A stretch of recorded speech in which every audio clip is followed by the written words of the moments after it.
What's up, guys? What's going on? Welcome to another video looking back series about Tales of Vesperia Definitive Edition that came out on Switch and basically every platform. I think it came out on Xbox as well. I'm pretty sure it came out on like Steam too. Like it literally came out like everywhere, and it was a long time overdue. I have a very complicated history with that game, and unfortunately it didn't live up to my expectation, although maybe my expectations were a bit too crazy, seeing as how I've been wanting to play this game forever. So a quick background about my personal experience with Tales of Vesperia. So it originally came out on the Xbox 360, and I didn't own a 360. I've never owned an Xbox console, so I couldn't play it.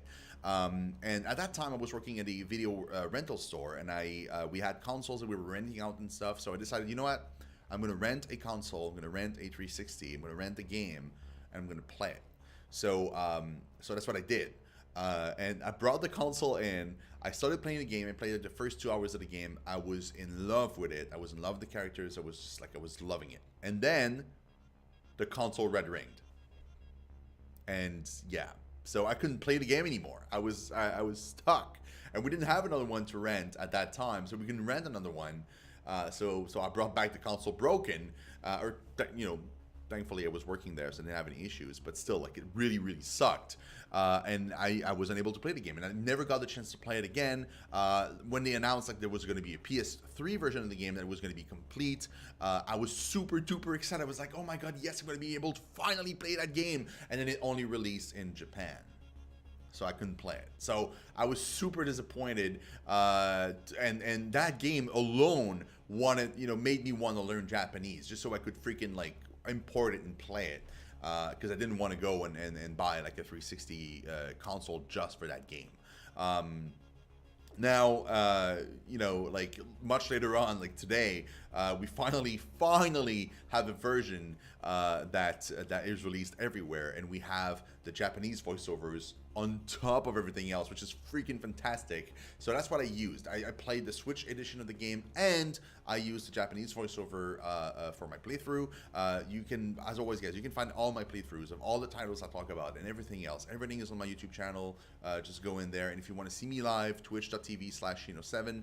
I stream literally every day, or almost every day. Like there's just like 1 or 2 days, like once in a while I'll take off.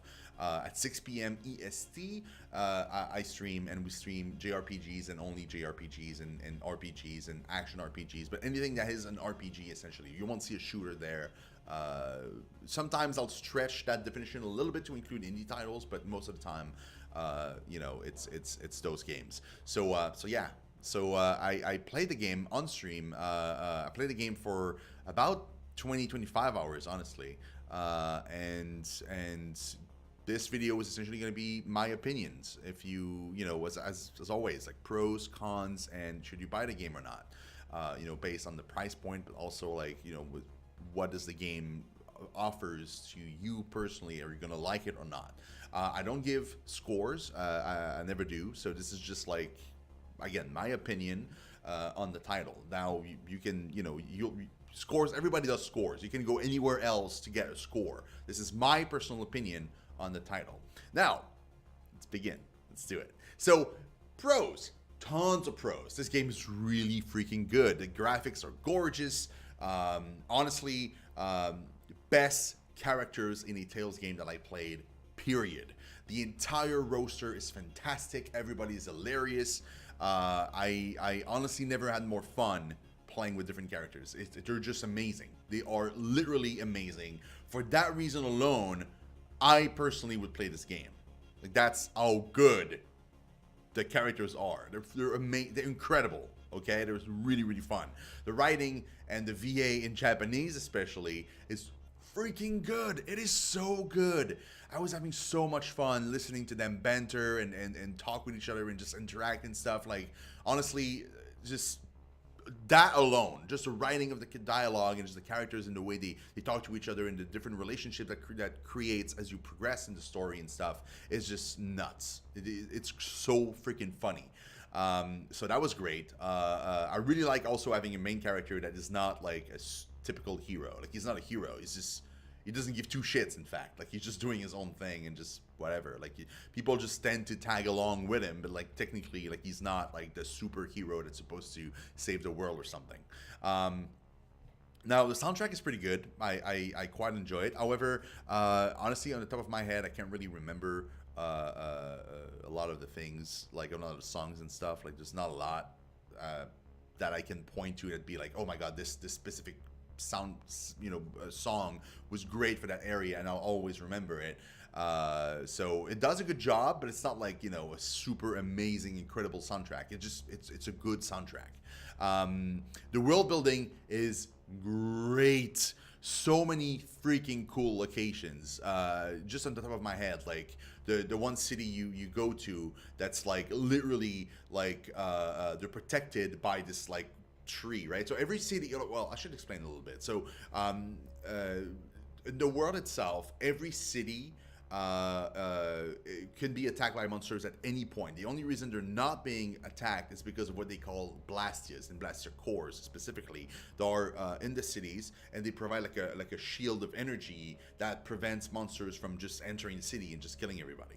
So and there's like one city that like they have a natural protection. It's not even like a regular blastia. The protection that they have is a tree. Like, it's like a giant tree, almost like a world tree, and it's just like it's just providing that energy. And so that whole city, like when the tree blossoms, it's freaking beautiful. It is super, super cool. I really dig it.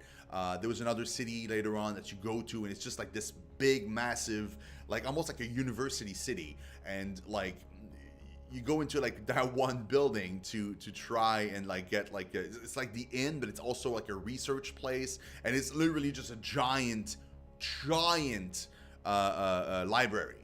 And like, when you sleep, like when you talk to the innkeeper, it's not even an inn, it's not even a bed. You're just sleeping in between books on a shelf, because the shelves are so huge and the books are so massive that you can literally just sleep there. And that was just so freaking cool. And there's like so many different areas like that just like I don't know why. It's just like the way they build this world is so interesting. Like, it's really, really cool. Now the skill gaining system is fantastic. I love it. I recently started playing Final Fantasy IX for the Switch, and I just realized that it's exactly the same, and I'm loving it. So essentially, if you don't know what it is you have gear, and a gear that you equip has skills on it, like passive or active skills. And as you so when you're wearing it, as you kill monsters and just use that specific piece of gear on yourself, those skills are going to get XP. Eventually, you master a skill, meaning that you've finally learned it, and now that you've learned it, you can unequip a piece of gear, and that will give you that skill forever. It stays in your skill like panel that you have in the menus, and then you get to equip whichever skill you want to use, and you have a maximum number of points that you are allotted, and every time you level up you get one more point. So eventually, I'm assuming if you get to level 99, you're gonna have 99 skill points that you can then use to mix and match different skills to get all the way up to 99. So I really, really dig this system. It was really cool. That made me keep some pieces of gear that were super outdated, just because like I really wanted that specific skill and that specific character, and it just like it makes like literally almost every item that you get in the game important. So I really dig it. It's a really cool system. The game has full anime-like cutscenes sometimes, not all the times, but a lot of the times, and that is one of my favorite things ever in a JRPG. I love when the game goes full anime, and it's almost like watching an anime. Like, it's just like, and it's not only like just like a 2-second scene, like it's an actual like a battle or something happens, and you just like get this sprawling like super cool video. I love it so freaking much, and I was super happy that this game has that level of depth. Also, 100% voiced skits. So skits are what you see there. They just like pop up randomly, and you have to press a button to activate them. Then it's like a side dialogue that the characters are having, and it's just like their faces, emoting and stuff, and they look like so freaking like alive. It just brings like another layer of depth on the characters that you get to learn them even more. The freaking and they're voice acted. That is so cool. I remember like in the past, like skits were not voice acted in different Tales games, and so you had to like kind of read them. And you have to read them fast because like once the line is done, you don't press a button. Like it's like a video almost. So once a line is completed, they just go to the next line. So you really have to read fast. But having them voice acted just adds like that extra layer that made them like even more interesting and even more cool. The crafting system is really, really nice. They call that item synthesis in this game. Well, most JRPGs almost call that that way. I really dig it. It's like you have to find like parts and monsters and stuff that you kill and things, but also you have to keep an older version of like a sword, for example, that you have, so you can upgrade it and make it into something else that will then add new skills to that sword so that you can re-equip it on your character. It's now more powerful and also has new skills that you get to learn and stuff. So again, that was really, really cool. I really dig the system. And the dungeons are really interesting. They are fun. They are varied. They all have their own different, gimmick. The one that I'm in right now that you can see on screen is like a big tower in the desert. There's another one that's like an old city in ruins, like in the forest. So nature is like overgrown, like on the buildings and stuff. And most of the exploration that you do is you enter buildings, you exit the building, and you're on top of the building. There's a teleporter there. You teleport to another location, and you just keep teleporting back and forth. And you have to figure out like all those little like nook and crannies to get all the chests and stuff. So that was really interesting as well. All those gameplay elements are fantastic. All right, they're great. Now, on to the other stuff. So the cons. The story is incredibly weak, like really weak, and I honestly feel like it's a shame. They put so much effort in creating like a world, and characters are so charismatic and so lovable. And then the main story, like the main drive that you have to keep on going and just like complete the story, isn't there. It's just completely absent, at least for me. Like I've played 20 to 25 hours of gameplay and I'm still not hooked. There's no reason why my character keeps going. Like almost literally none. It's like 99% of the time you get to a city and then like a little thing will happen that will tell you to go to the next city. So you go to the next city, and again, a little thing will happen that tells you that you need to go to the next city. It's never like, I remember playing Tales of Symphonia, where you start the game, and there's like this huge quest that you're on, and that drives every decision that you take, and you have to bring that one girl to that one location. So you have to go through all those hardships and all of that stuff just to get there, and that's the whole mission. And I like that in an RPG. I don't like just like wandering around and just have the feeling that essentially the entire game so far is just a bunch of side quests piled up on top of each other, and that just creates a game somehow. There's nothing jumps up at me and makes me want to play more of the story to learn more stuff. Literally the only drive that I have playing this game is the characters. That's the only thing. The characters in the world. I don't care about the story. The story is boring. There's nothing to it. It's the stupidest thing. Your character is looking for, like, up to 25 hours in, he's looking for that one, like, there was like one tiny blaster core in the town that he lived in that broke, and because somebody stole it. Like, somebody stole the core, so that the entire like fountain just like overflowed, and the water wasn't drinkable anymore for the people that live there because they're too poor. They can't afford another one. So and somebody stole it, and the entire story so far is the only drive for your character is to move forward to try to find that little stone thingy so you can put it back in the fountain so that people can have clean water. They're not fucked. They're not gonna, like, the world's not gonna end. They're not gonna die or anything. Like, worst case, they'll have like unclean water for a while until they find another core or something. Like, it's not even like a death situation. Like, his town isn't like everybody's gonna die if you don't bring it back. Like, it's not a Fallout 2 scenario here. It's just, that's just it. There's just nothing. Like, it's just boring. So yeah, so it's not great. Really not great. In fact, very unimpressed about the story, and that is really unfortunate. Like I said, the world is so interesting, the characters are so interesting, but the main drive of the whole plot is just absent, like completely absent. after 25 hours of gameplay. And to me personally, I feel like the game should try and hook me up way before hour 30 or hour 40, you know? Like at some point, like I keep waiting for the story to start, essentially, is what's happening here. Like I keep playing because I keep thinking like, okay, well, something's gonna happen that will make me want to, you know, continue. Nothing happens. Nothing ever happens. And it's super boring. So yeah, other than that, the combat is incredibly stiff. You know, in my opinion, I played other Tales games, and that one specifically, you know, they didn't update it for this edition. Obviously, it's the same one that came with the original game, and since then we've got newer Tales game that feel a lot more responsive. So this combat system feels really stiff. Like it feels like you're it feels almost laggy. Like sometimes I'll do a move to try and block something, and the delay between when I do the move and when my character actually is trying to block is too long, and I'll still get hit. That happens all the time.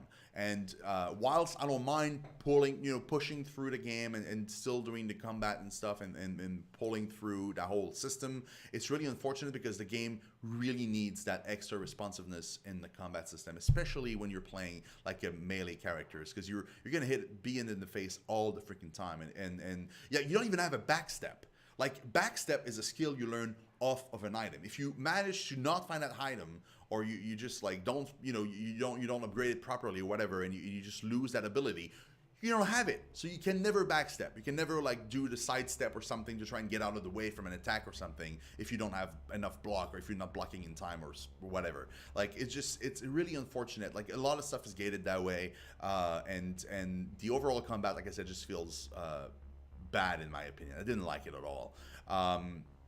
And obviously it's a Tales game, so it's pretty technical. Like you have to do certain attacks in a certain way to unlock certain things, and then you get your like almost like your limit break kind of gauge there above my head that says 2. So once it's completely filled out, you can like activate it, and then that allows you to like do a whole bunch of combos without having to break in between them. So you can do like, you can start a combo and then do the other combo right away instead of doing a combo and then your character waits like 0.5 seconds before starting the other one. Like it's just like back to back to back to back to back until the bar is, you know, empty, and then it goes back to normal. Luckily, you can change your main characters in the game. Unfortunately, it's tied to story bits. So whilst I do kind of enjoy the main character, is not my favorite. My favorite is actually the girl that you see there with the lance, Judith. I freaking love her. She's amazing. I just love her character, period. Like I love how it's written, but I love the gameplay of it. I love the style that she has. I love like literally everything about Judith is freaking great. And I like having her as a main character and just walking around and being her. I do enjoy in my JRPGs, like 99% of the time I'll play a female character if I can, just because I enjoy that more. And I find more of them interesting, and unfortunately I feel like most games don't have enough strong female characters, so I like whenever I can to make a strong female character and just like play as her as the main character.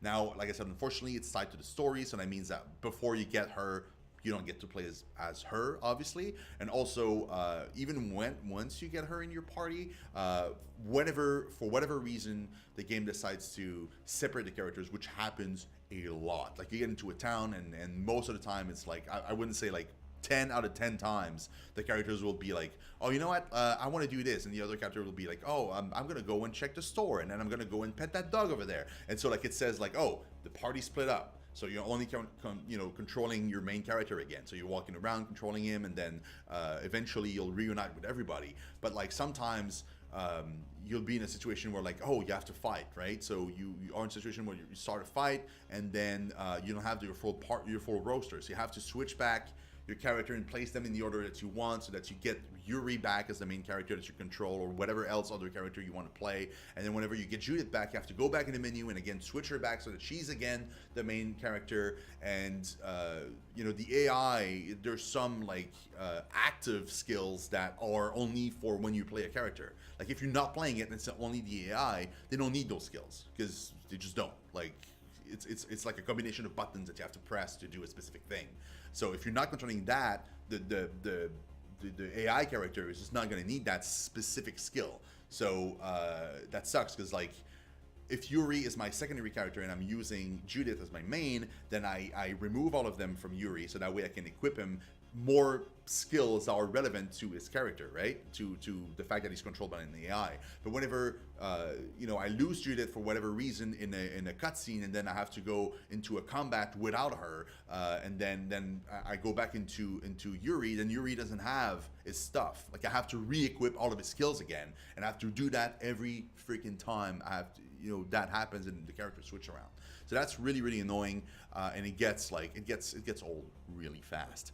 Another thing is, and I'm super sad about that, like incredibly sad. A lot of the fun stuff in a Tales game is running around and figuring out how to unlock the titles. In other Tales game, the way it works is when you unlock a title, you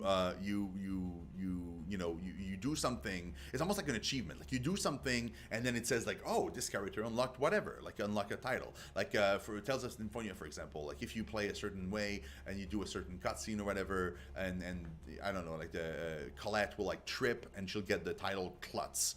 And when you equip that title, it boosts certain stats, and in some Tales games, those stats that it boosts or downgrades or whatever impacts the way, like the next level that character is going to get. Their stats that they're going to get is going to be based on like whatever stats a title is for.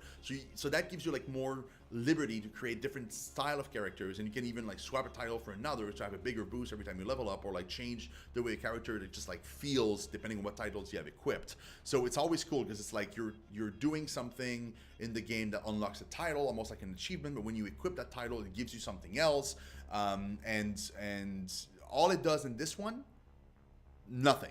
Like there's only two things it does in most Tales, or almost all of them. Titles, some titles will also change your appearance. In Tales of Vesperia, some of them do. They change your appearance.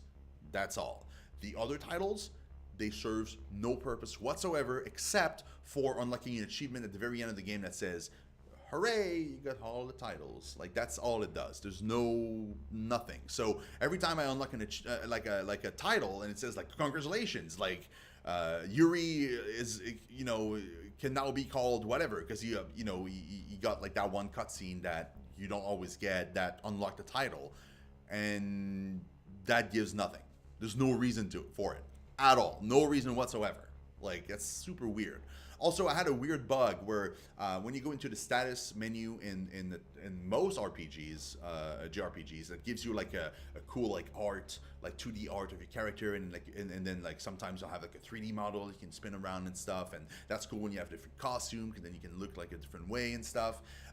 For the two characters that they added, I don't know if it's a bug in my edition or not, but like Finn doesn't have a 2D art. He doesn't have one. So you go into, all your characters have like a 2D pause that they do, like end drawn, like manga style, and then like Finn, which is a new character for the Definitive Edition, doesn't have anything. It's just blank. So I don't know if it's a bug with my game. I don't know if it's like temporary. Eventually he gets one or something. But like the one time I had him in my party, he didn't have one, and that was super shitty. Like it's super. I don't know. I don't like it. Like it just feels weird when all the other ones have one. In the combat, the friendly AI is dumb. It's so stupid. It will, like, every characters will try to use as many items as they can. Like you lost 100 points of HP out of like 3,000.